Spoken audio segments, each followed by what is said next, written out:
இந்த வாரம் சாம்சங்லேருந்து நிறைய லான்ச்சஸ் இருக்குது. ஃபோல்டு 7, ஃப்ளிப் 7, ஏன் ஃபோல்டு FE7 கூட லான்ச் ஆகிருக்கு. FE7 வந்துங்கிறது ஒன்றும் இல்லை, ஃபோல்டு 6 உடைய ரீபிராண்ட் வெர்ஷன் தான். ஆனால் கொஞ்சம் ஸ்பெக்ஸ் கம்மி.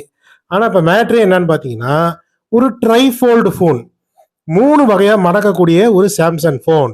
இதுக்கு முன்னாடி இந்த ஹுவாவே ட்ரைஃபோல்டை பற்றி நான் வீடியோ போட்டிருப்பேன், அதை நீங்கள் சேனல்லே பார்த்துருப்பீங்க.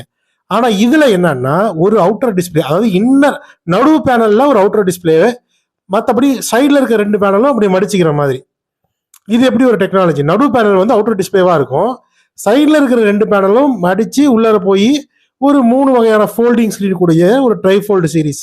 இது வந்து இந்த வருஷத்துக்குள்ளேயே லான்ச் பண்ணுறதுக்கு நாங்கள் ட்ரை பண்ணிக்கிட்டு இருக்கோம் அப்படின்னு சாம்சங்கில் வேலை செய்கிற எக்ஸிக்யூட்டிவ்ஸ் வந்து சொல்லியிருக்கிறாங்க. ஸோ அதுக்காக தான் ரொம்ப அவசரமாக செஞ்சுக்கிட்டு இருக்காங்களாம். ஏன் இவ்வளோ அவசரப்படுறாங்க அப்படின்னு பார்த்தீங்கன்னா, சம்பந்தமே இல்லாமல் ஒருத்தன் குறுக்க விட்டான். டெக்னோ, உங்களுக்கு தெரியல, டெக்னோங்கிற கம்பெனிக்காரன், அந்த இன்ஃபினிக்ஸ் டெக்னோ எல்லாம் ஒரே கம்பெனி தான் இல்லையா? அவங்க வந்து என்ன பண்ணுறாங்க, இது ஒரு ட்ரைஃபோல்டு மாதிரி ஒரு ஃபோனை வந்து இப்போ லான்ச் பண்ண போகிறாங்க. சைனா தான் சாம்சங்கோடைய பிக்கஸ்ட் மார்க்கெட்.